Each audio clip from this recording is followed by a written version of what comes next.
Reclaim. Reclaim. Reclaim. Reclaim. Reclaim. Reclaim. Reclaim. Backtrack. 1, 2, 3.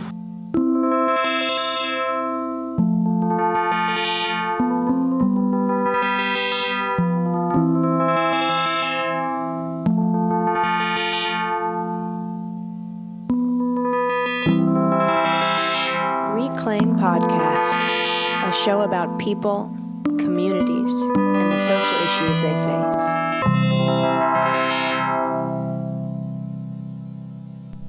Okay, so this is the Reclaim Podcast. I'm Molly Blankenship.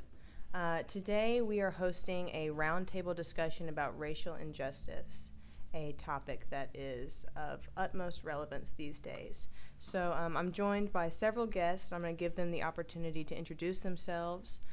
April, I think we'll start with you whenever you're ready. All right, my name is April Jones. I am the executive director of Sankofa Achievement Center. It is a nonprofit I started in 2011.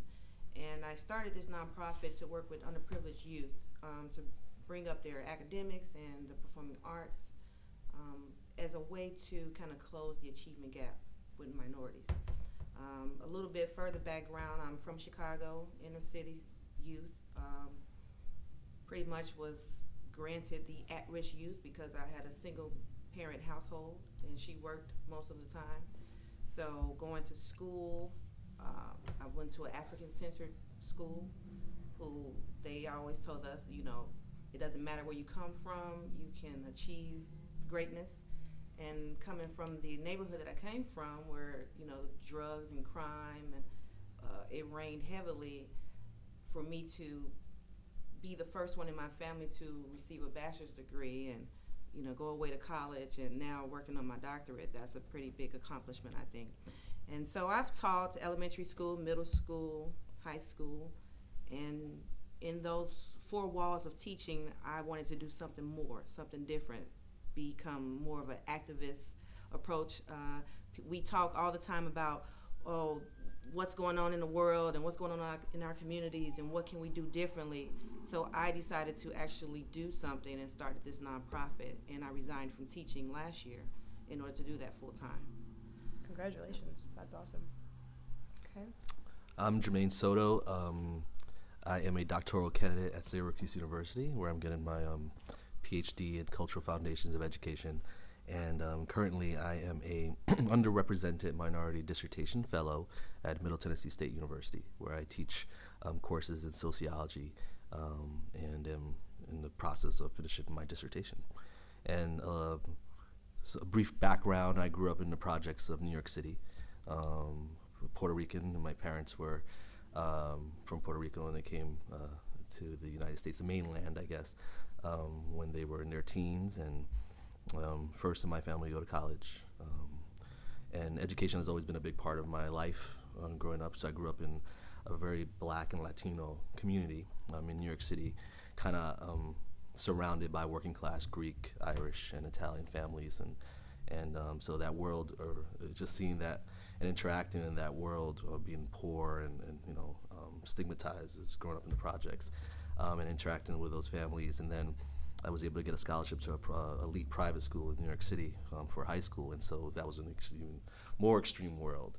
But I think those experiences really inform how I teach today, and kind of the topics of race and class and gender and in education, and how communities, urban communities or poor urban communities view and interact with education, and social justice movements in education, things of that sort. I think my life experiences have informed how I engage those topics, how I try to teach, the pedagogy I engage in, and how I try to center race and ethnicity in all I do in some capacity. So. Okay, I'm Joshua Crutchfield. I'm a master's student at Middle Tennessee State University. I'm in the history department, and my focus is the Black church and the Black power movement. So I look at both of those things and how they intersect. Have a real interest in how churches respond to social movements in the past and in the present as well too. I'm also a organizer in Black Lives Matter chapter here in Nashville. One of the members of the Leadership Corps was really affected by the incidents of Trayvon Martin, of course, but also Mike Brown, and countless other names of, black women and men, boys and girls. So that movement's really transformed me a lot. That's kind of where I am here today. I'm also involved in the campaign to change the name of Forest Hall MTSU's campus as well. Cool. And then also joining us is co-founder of Reclaim Ourselves, Mallory Burns. Hello. Hey, Mal. Hey. So thank you for those introductions. Thank you for being here. I think it's an important discussion to have, and I think that you three really, in an interesting way, represent different sides of the issue and the different kind of work that you're doing. And in your introductions, you kind of gave us an idea of what brought you to be here, I think. And that's really where I wanted to start the conversation, is discussion about, because our purpose to, as an organization, Reclaim Ourselves, to be here is to really personalize this issue, which people are talking so much about, and to help people understand what it feels like, what it looks like, how it manifests itself for, members of our community and the larger community.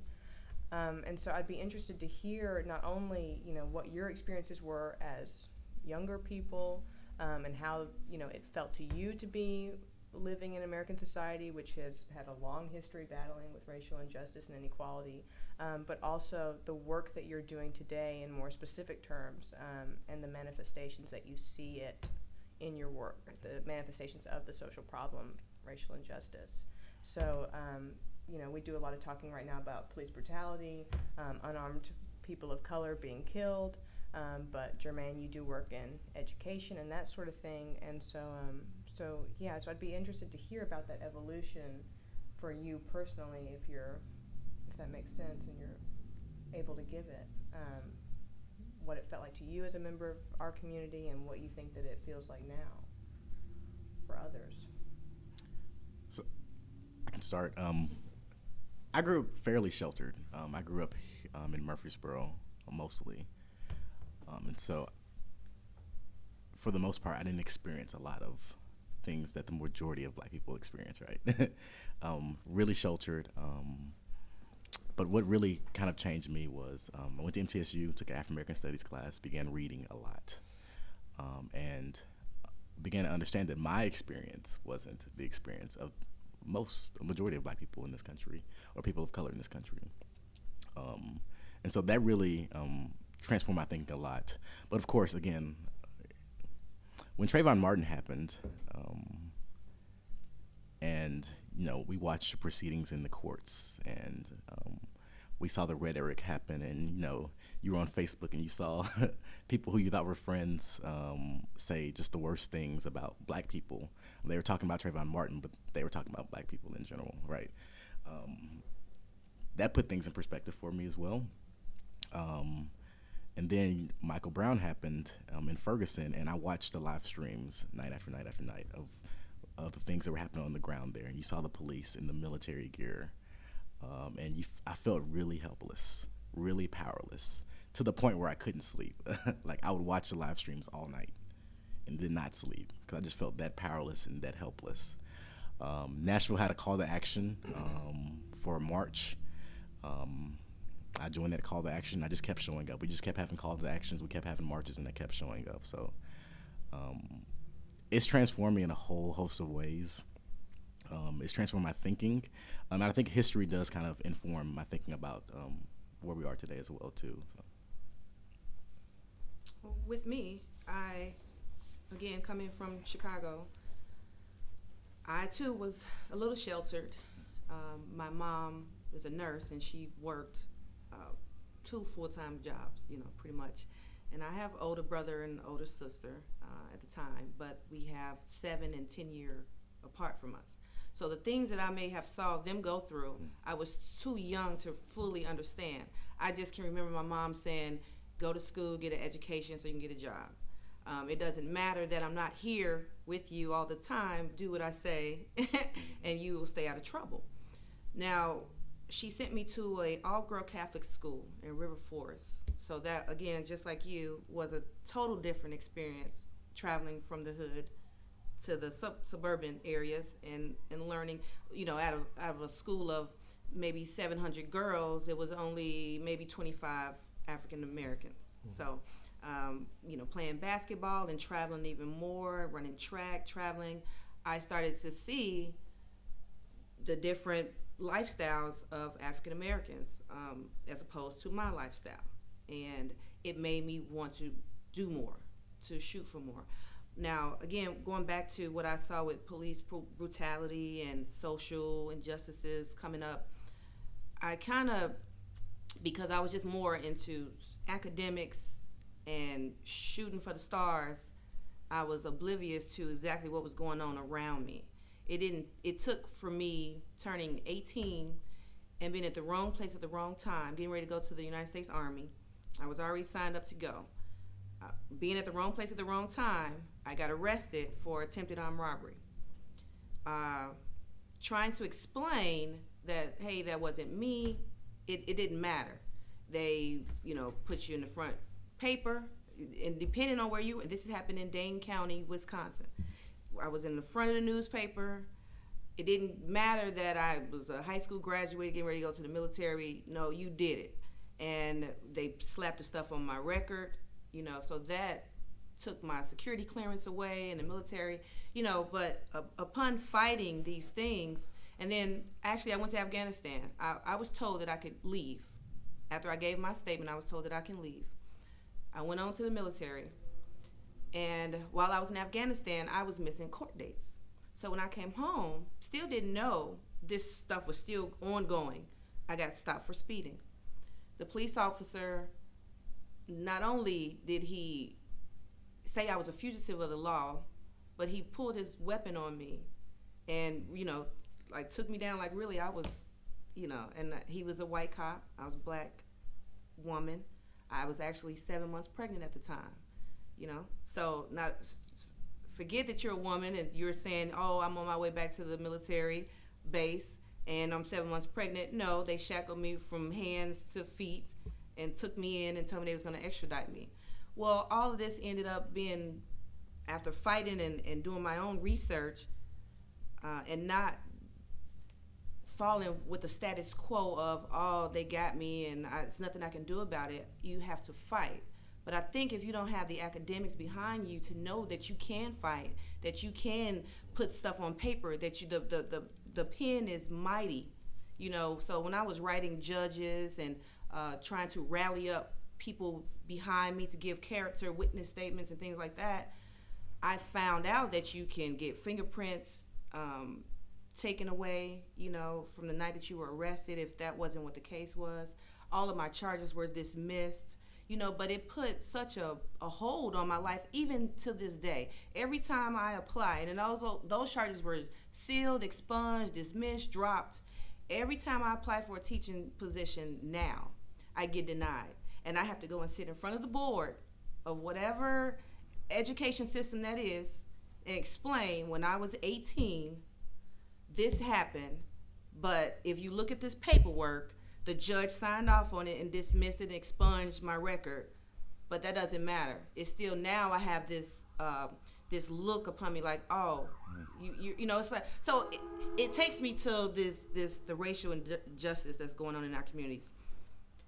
Someone gets in trouble, they do the time for the crime. You would think that would be the end of it, but then they come out from doing the time or whatever the probation is, and for the rest of their life they're still ridiculed and can't get anywhere, unless with a little bit of hard work, But that bothers me, the fact that I'm working on my dissertation in African-centered studies. I've taught refugees and immigrants. I've traveled the world. I have 2 children of my own, but I still have something holding over my head because I got in trouble once, So that's what we're fighting for, to make that change. Something has to give in the law, the political forum. And policing tactics. I mean, there's so much research about incarceration rates, and the way that they play out racially, and so it becomes this arguably targeted thing that it's not just everyone. It's not just a problem with the legal system and people are being blacklisted. It's a specific type of person that's Exactly. being blacklisted. Exactly. is, I think what you're Exactly. getting at. Which is another reason why I advocate for this, and we use the arts to do the Cradle to Prison pipeline.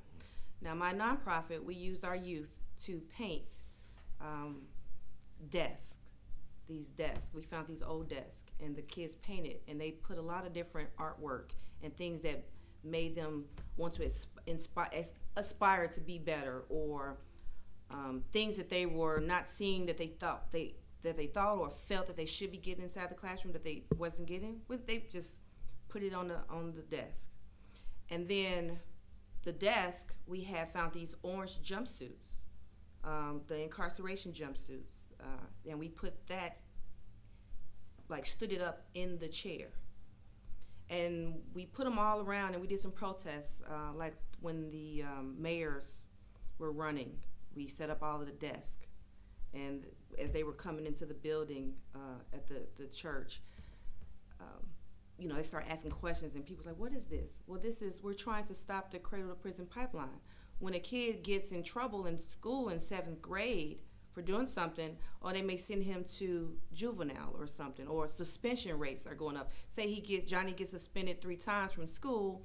Oh, now he's in front of Judge Calloway at the juvenile systems, and then that stays on his record. And then when Johnny gets in trouble again, say he's 17, 18 years old, it's like, oh, well, you have something that you did in elementary school. Or by the time they're in 3rd grade, if they can't read at grade level on these standardized tests, then they are building a jail cell for them, because they feel, well, if you can't read on grade level by the time you're in 3rd grade, it's only 2 places you're going to end up. Mm-hmm. You're either going to be dead, or you're going to be right here in this jail. So let's go ahead and build this cell for you now.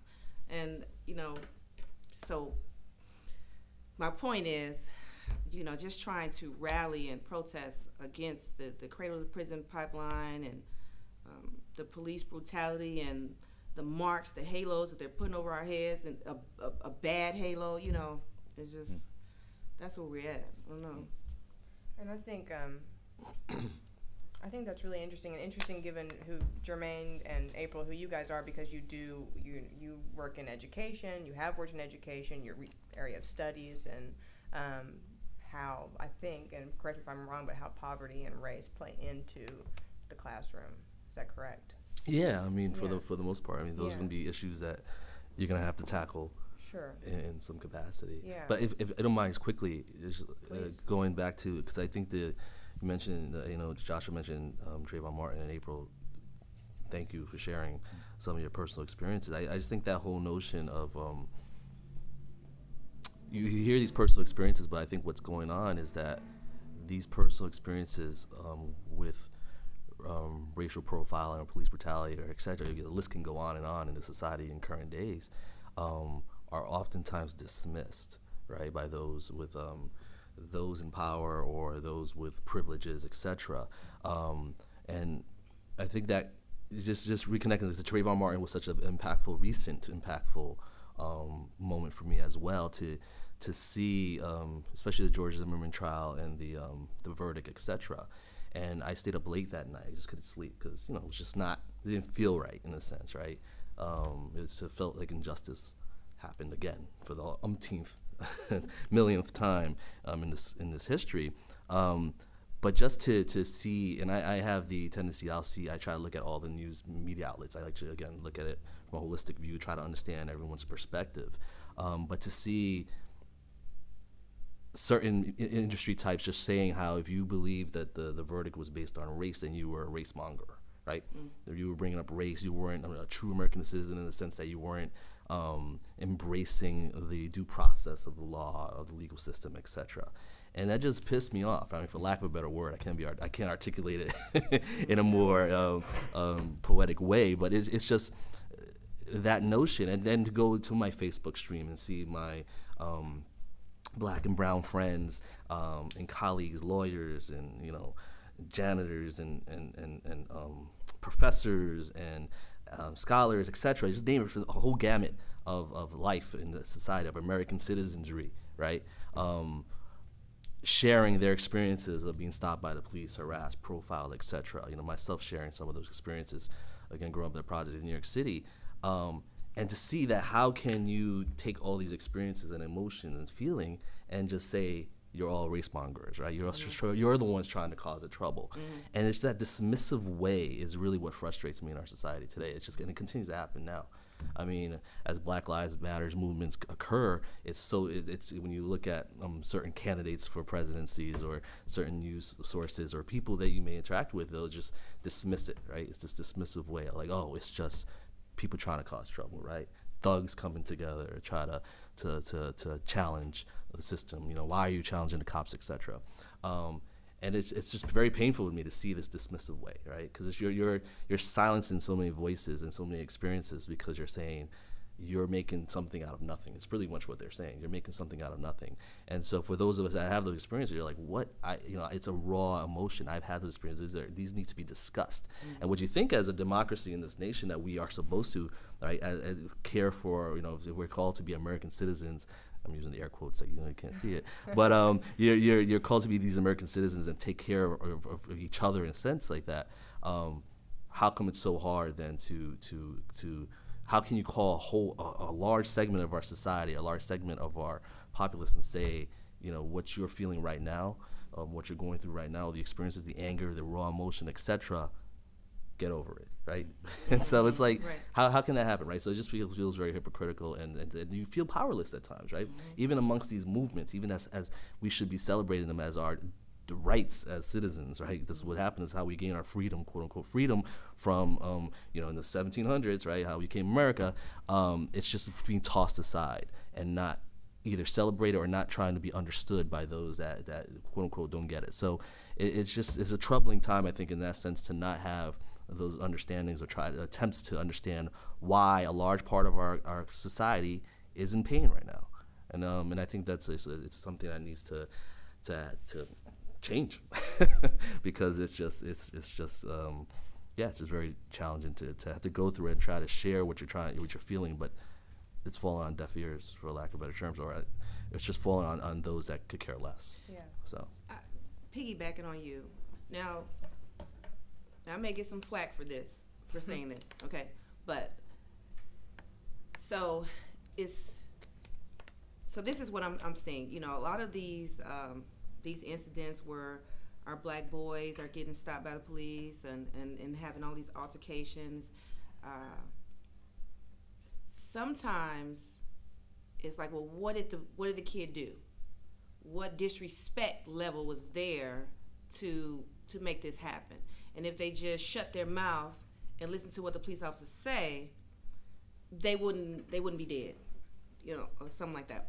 So I've had discussions with my colleagues over about this topic. It is like, well, it really shouldn't matter if the kid got smart with the police officer, if he robbed a convenience store. If he robbed a convenience store, that's not death warranted, because because I'm asking you, why did you pull me over? No, I don't want to raise my car window down all the way. No, I don't want you to search my vehicle. Oh, well, now you're being a radical. Oh, you think you're a tough guy, and then you want to yank me out of the car and things like that. So part of what I do at my nonprofit is try to teach our students who may or may not get this at home, but there is a way that you can be, your rights, but not have such confrontation to the point where you are getting hogtied on the ground. Mm-hmm. So somewhere we have to go back, and it starts at home, or in community centers, or in universities, or at schools and high schools, elementary schools, where we got to train almost like, how to conduct ourselves in the world around cops, But so the slack I was going to say is like, no, it's not death warranted, but we definitely have to teach our children. I have two of my own. I have a boy. I have a 10-year-old son, and my daughter's 14. And I'm pretty much telling him, oh, well, I don't know if you should wear a hoodie at nighttime walking down the street where we live in, where there's majority white people in this neighborhood. And he's like, oh, I want to wear my hoodie. And I was like, well, you know, The hoodie can get you killed. the hoodie can get you killed. So, But I mean, so I hear you. I mean, that's kind of the tragedy, right? yeah, it is. Yeah, That we have we have Definitely, to right. have those conversations. have those And you have to conversations. train people up in that way, just to keep people safe. You have to make sure they're not being too aggressive with how they approach someone just for asking simple questions. Why am I being detained? The fact that you have to monitor that level, period, is And that's a conversation like white kids don't have to have, right? exactly. No, you're absolutely right. And it's a tragic thing that we have to have those It conversations. is. Yeah. It is. And it is history. I'm sorry. History is repeating itself because I remember growing up in the late '80s, early '90s in New York City, having the lone black teacher I had. I finally had a teacher of color when I hit high school, my private high school of all places, and he would sit, so those of us of color, the students of color, down and have to have a conversation about, all right, if you get stopped by police, this is what you're gonna have to do, right, to protect yourself. And it was happening in a lot of spaces in New York City at the time, and it's like it still continues, right? It still is occurring. And I was thinking about this the other day. I live in a white suburb, mostly white, let's say 99% white suburb, and last week in the evening, there's 3 kids were, I guess, playing a game where they were touching the Christmas ornaments in different yards, right? But it was around 10 o'clock at night, right? And so I just saw a flurry of bodies just come running around, touch my thing, laughing and running off. And my wife and I were talking about, and as we're driving off later on, I saw they were, white, blonde, for the most part. They had dark sweaters on, etc. And my wife and I were talking like, man, if that was 3 black children, Oh my gosh. what would happen, right? Yeah. I mean, we probably would have, a cop would be called down the line, someone, right? There would have been a feeling, even the feelings of insecurity, of being unsafe. Most of those houses would have been like, oh my gosh, what's going to happen next, right? And so it's just like that, again, like this, that's the tragedy, that there has to be that way of thinking, or that, right, there is the potential that there's a segment of population, the children of color, are black and brown bodies that may not be able to play that way, or be told by their parents, like you said, April, that you can't play in a certain way, you can't dress in a certain way because it could be dangerous to you. And so that's just, yeah. Doesn't it, like, it's so tragic to me because I'm thinking about like children a lot because I'm trying to find like hope. I'm a history person, so if you look at history, you don't see that much hope ever. And so I've been trying to look at black children and that being a reason for hope, but you can see like in that situation you just kind of explained, if it were black kids, and you would have to have like a parent say, hey, you can't do that because this is dangerous for you. Right. And how does that stifle imagination? Exactly. How does it stifle play? Like black children aren't given childhood for that long before we have to start having those conversations. And I agree. so they don't have the vast imagination that they could have. They don't have this concept of play for too long because it may be dangerous. And even if we have the conversations, it's not even guaranteed. I mean, we've seen on different social media sites list of what black people can't do, and it's like walk, breathe, and you might get shot down. And that's the unfortunate thing about it. Even if you have the conversations, Yeah. it still doesn't guarantee that he's gonna be safe or she's Yeah. gonna I be mean, safe. if we take Tamir Rice, for example, I mean, that's the most innocent to see a child playing in daylight in a park, and he clearly wasn't even allowed to do that. And sometimes, it's in teaching in the college level, to just talk about socialization, how we're socialized to view things, right? And so as a society, we're socialized to view, black young male in hoodie equals danger, right? You run for your lives type of thing, right? Or destroy in clench your all, purse. right, Yeah. capacity, right? And so, just those are the things that I know. It's just, I'm always interested in the visuals and how things are seen and how we are socialized to think of things, right? So, coming from Syracuse, not coming from, having lived in Syracuse, New York, for the last 9 years before coming down to Tennessee, and that's where Trayvon Martin, that whole notion of the hoodie, exactly. And so I would see when you see the white men walking around in hoodies and maybe a bubble vest over it, up where I was, those were contractors. They were going out to do work. right? And so there wasn't this sense of danger with them, right? Because they were obviously they're gonna go build a house or right, gonna do something with their hands or something productive. But in the same group, you can maybe potentially have, again, like I said, a black male with that same outfit on, and there can be a sense of danger. Like, what's he in our neighborhood for? Is he going to do something, right? So it's just perceptions and those how we're socialized that have to be really drastically changed in order for there to be any change. Because there's a sense of hopelessness. Yeah. It's almost this sense of just sadness that overcomes and develops that it almost leads to paralysis. Yeah. Like there's days when I just don't want to look at the news anymore. I don't want to do anything. I don't want to talk about race anymore. I don't want to teach about it because I'm like, what's the point, right? It's gonna be the same thing tomorrow, same thing, and how are we gonna do this? But that's the challenge of the burden of trying to overcome that to really try to be conduits of change. Like, and I'm gonna go even a little deeper. Now, we as Black people fought for education, to go to a school, to vote. And okay, so now they say, okay, yeah, you can vote. You can go to a school. You can learn. You can read a book. We'll grant you that. So now we have these schools where we're producing youth.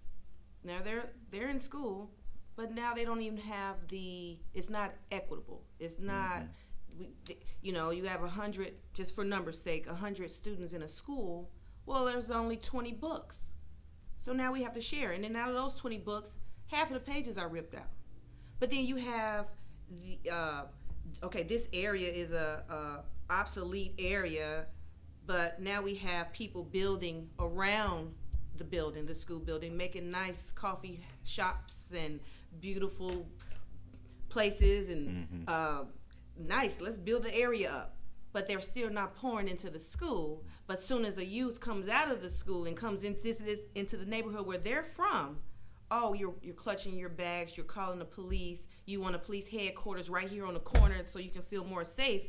But instead of pouring more into these schools so we can produce better citizens, the media is just constantly draining us. And this is where those emotions and feelings are coming from that you were talking about earlier. So that was just me going a little bit deeper on